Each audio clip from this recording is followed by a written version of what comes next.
Salut les gens, aujourd'hui on est à Chaumont en Haute-Marne. Ouais, je précise parce que, comment vous dire, hier soir en mettant dans mon GPS Chaumont, il m'a envoyé sur un autre Chaumont. Du coup je me suis dit tiens c'est bizarre, il y a deux Chaumont, sauf qu'en fait il n'y a pas que deux Chaumont, il doit y en avoir 3, 4, peut-être 5 en France, qui est des villes qui s'appellent Chaumont. Du coup heureusement que j'ai vérifié sur mon GPS parce que sinon je finissais à l'autre bout de la France. Enfin bref, aujourd'hui on est à Chaumont en Haute-Marne et vous l'avez certainement compris, mais on va voir ceci, le viaduc de Chaumont.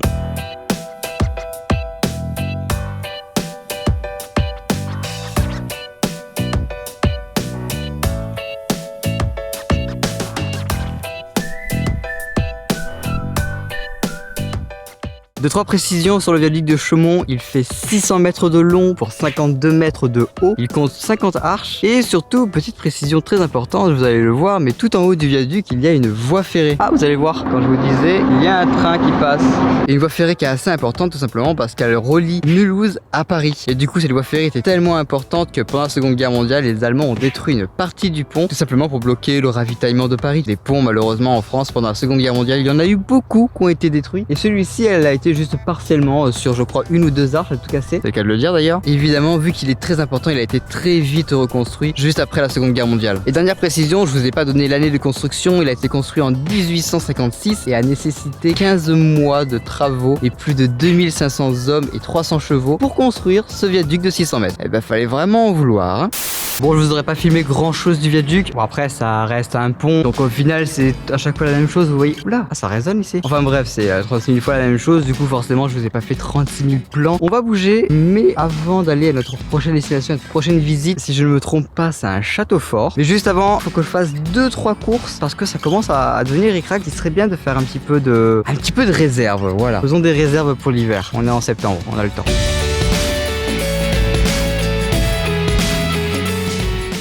Bon, je reviens des courses. J'ai acheté full merde, ça on s'en fout. Hein, quelques boissons sucrées, des trucs comme ça, un petit sandwich pour là maintenant tout de suite. Le petit bouquin pour écrire pour les montages des vidéos. Je voulais absolument un petit bouquin comme ça. Mais ça on s'en fout. Par contre, ce que j'ai acheté, c'est ça. Une petite gourde. Depuis le temps qu'il me fallait une petite gourde pour tout simplement la mettre dans le sac et tout. Avec un petit mousqueton. Parce qu'il faut absolument que j'ai de l'eau dans mon sac. Parce que le problème du sac, c'est qu'il est pas top. Vous voyez, c'est un sac d'étudiant. C'est trop chiant. Du coup, il me faudrait un vrai sac où je pourrais ranger avec plein de compartiments et tout. Ou alors des petites attaches où je pourrais mettre un mousqueton, des trucs comme ça, vous voyez ce que je veux dire? Le mousqueton pas grand chose mon truc. Mais voilà, très important, il était temps que je prenne une petite gourde. Bon c'est bon, j'ai assez fait mon youtubeur. Maintenant on va faire quelque chose de beaucoup plus intéressant, on va aller visiter un fort. Bon et bien ça y est, on est arrivé au fort de Cognolo. Cognolo, pas Cognolo. Cogno, c'est moi le Cogno. Donc le fort de Cognolo.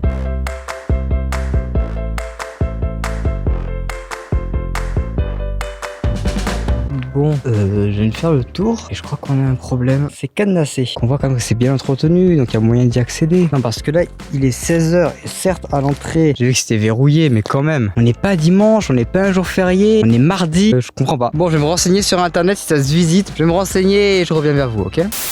Bon, après avoir pris quelques renseignements, il semblerait que cette année en 2020, le fort est fermé pendant toute l'année. J'imagine que c'est dû au Covid, un truc comme ça, donc bon, on peut pas leur en vouloir, hein, clairement. Ça me fait chier parce que je voulais vraiment visiter le fort. Bon, je vais quand même un petit peu vous citer l'histoire de ce fort, même si pas spécialement l'histoire de ce fort, mais des forts qu'il y a ici dans le nord-est, il y en a énormément. Et c'est tout simplement dû aux guerres qu'on a pu avoir avec l'Allemagne, et notamment en 1870, qui a été le premier affrontement entre la France et l'Allemagne, le premier grand affrontement en tout cas. Et du coup, la France a voulu protéger ses terres, évidemment, surtout ses frontières. Ils ont installé plusieurs forts comme celui-ci, absolument sur pas toute la frontière, mais une bonne partie de la frontière avec l'Allemagne. C'est pour ça qu'ici on retrouve énormément de forts. Enfin bref, des forts, et si je dis pas de bêtises, lors du premier Tour de France, on en a vu un. Je ne sais plus le nom, il me revient pas en tête tout de suite, mais c'était un fort de la Seconde Guerre mondiale, je crois, la première. Je me souviens même plus. J'ai fait un Tour de France, je m'en souviens plus. C'était il y a 3 ans, j'ai déjà plus de mémoire. C'est affolant. Enfin bref, j'espère qu'on va pouvoir voir un autre fort dans ce road trip, parce que je suis un petit peu déçu. J'aurais bien aimé voir celui-ci là, il me plaisait beaucoup. Enfin bon, c'est pas grave, hein. Il y a forcément des déceptions dans un voyage, et surtout qu'en période de Covid,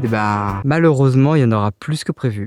Bon les gens, faut qu'on parle là. Parce qu'hier, pour vous la semaine dernière, on a fait une grosse connerie. Vraiment, enfin, j'ai fait une grosse connerie. Hein, on est d'accord. Habituellement je dis on pendant le voyage parce que je vous inclus dans le voyage et tout. Mais là c'est une connerie, donc je la prends pour moi. Mais oui, j'ai vraiment fait une connerie hier. C'était à la fin de l'épisode, je vous ai montré quand j'étais sur un tout petit chemin de terre, un petit peu comme celui-ci d'ailleurs. Et hier je vous le disais en rigolant, je me suis embourbé et tout, c'était rigolo, j'en ai chié et tout. Oui, j'en ai vraiment chié pour en sortir. J'ai calé 4 ou 5 fois, si ce n'est plus. Ça commençait à sentir un petit peu le brûlé dans la bagnole. C'était pas ouf du tout. Et voilà, ça c'est ma connerie. Et du coup, qui dit une bêtise, dit forcément une leçon à en tirer. La prochaine fois, même si je vois que la nuit tombe, et ben je prends mon temps pour trouver un endroit. Et tant pis s'il fait nuit, je me laverai dans le noir, c'est pas un problème. C'est au final ce que j'ai fait hier. Moi, je sais que quand je suis en voyage, je prends pas mon temps, pas du tout. Vous le savez, hein, j'aime faire plein de choses dans la journée. Et aujourd'hui, il y avait plein de choses qui étaient prévues. Et ça a été vraiment une journée de merde, quoi. Ok, on a vu le viaduc de Chaumont. Et c'était un viaduc, j'allais pas vous le fumer pendant 40 ans non plus. Après, il y a eu le fort qui malheureusement est fermé.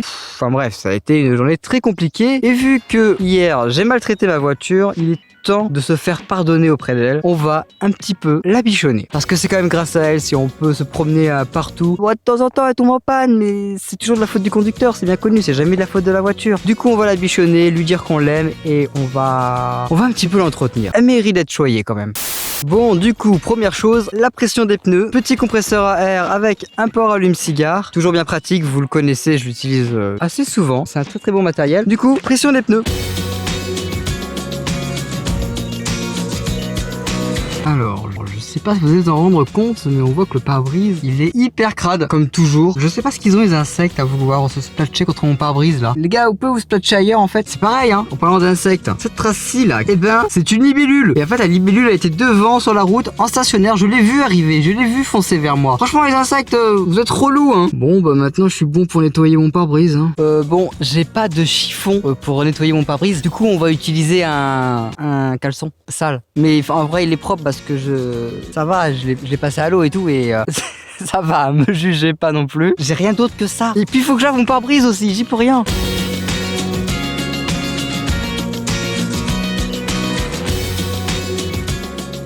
Bon, et évidemment, bichonner la voiture, c'est aussi la bichonner sous le capot. Et oui, forcément, je vais devoir contrôler un petit peu le niveau d'huile, le niveau de trucs comme ça. Enfin, courroie de distribution, ça va bien. C'est pour ça que c'est bien sur cette voiture, c'est que je peux absolument tout contrôler. J'ouvre le capot, j'ai accès à tout. Alors, je suis pas un pro des voitures, hein, ni rien, mais je connais ma voiture. Ah, c'est déjà ça, en fait. Bon, aujourd'hui, on n'aura pas visité grand-chose, mais au moins, vous aurez vu tous les petits à côté, du coup, de la van life. Je vous l'avais dit, hein, pendant ce voyage, je vais vous montrer plus le côté van life, le côté où c'est parfois un petit peu chiant, comme vérifier que la voiture va bien et tout. C'est pas forcément le truc le plus fun qui soit dans le voyage, c'est certain. Et c'est aussi important de prendre soin de son véhicule, de savoir comment il fonctionne, de connaître un petit peu ce qu'il y a sous le capot, tout ça, parce que sans votre véhicule, vous êtes rien au final. Enfin bref, j'espère que cette journée de merde, parce que pour moi, je suis désolé, c'était une journée de merde. J'espère que cet épisode vous aura plu, que vous aurez appris un peu plus de choses sur la van life et appris 2-3 trucs sur le viaduc et sur le fort. En attendant, moi, je vais vous laisser là, sous ce magnifique coucher de soleil qui est juste là. Je vais me mettre dans ce sens-là parce que sinon vous avez pu me voir. Bref, on se retrouve la semaine prochaine pour une nouvelle vidéo. Vous savez comment soutenir la chaîne. Le petit like, le petit commentaire si vous le souhaitez et l'abonnement si ce n'est pas encore fait. Allez, ciao.